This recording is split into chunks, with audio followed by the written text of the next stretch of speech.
এখন আমি ডিম তুলবো। আপনারা দেখুন খাওয়ার কিন্তু আমি দিয়েছি, এই যে দেখুন কি সুন্দরভাবে কিন্তু খাচ্ছে।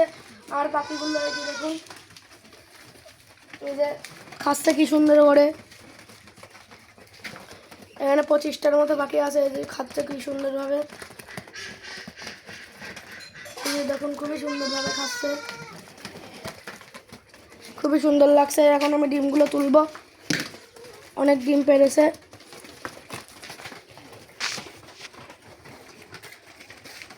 আমি ডিম তুলতেছি, দেখুন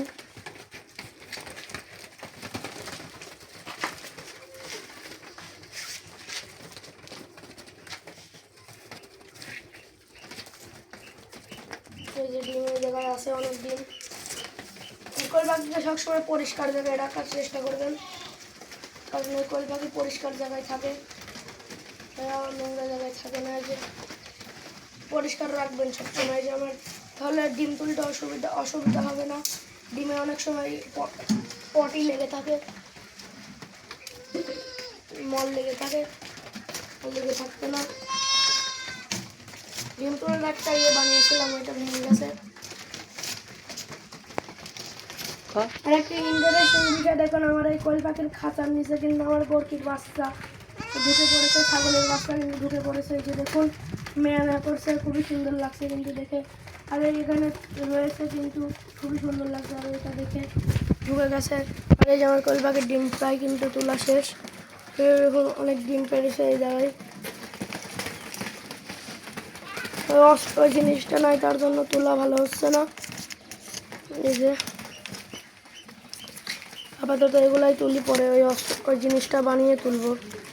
ওই যে একটা কাপের মধ্যে পাত্র দিয়ে এরকম করে 16 সব লাগে ডঙ্গর তোলা যেত, ওইটা নাই আর ভেঙে গেছে। তো যখন এইটা আছে, এইটা দিয়ে তুলতে হচ্ছে।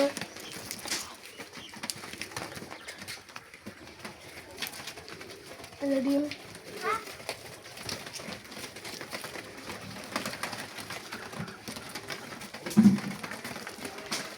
অনেক ডিম তোলা হয়ে গেছে, আর ওগুলো পরে তুলে দেখাবো। ভিডিওটি ভালো লাগলে পেজটাকে ফলো করে বসে থাকবেন। এই যে দেখুন অনেক ডিম রয়েছে এই জায়গায়। আর এই যে কোয়েল পাখি খাচ্ছে কিন্তু খুবই সুন্দর। এই যে দেখুন ডিম, আর কোয়েল পাখির ডিম কিন্তু খুবই পুষ্টিকর। আর মুরগির ডিমের যে পুষ্টি, কোয়েল পাখির ডিমও সেই পুষ্টি আছে। ভিডিওটি ভালো লাগলে কেমন হয়েছে ভিডিওটি সবাই বলবেন। আর এই যে কোয়েল পাখি কিন্তু সুন্দরভাবে খাচ্ছে, এই যে অনেক ডিম পেড়েছে। ভিডিও ভালো লাগলে পেজটাকে ফলো করে পাশে থাকবেন।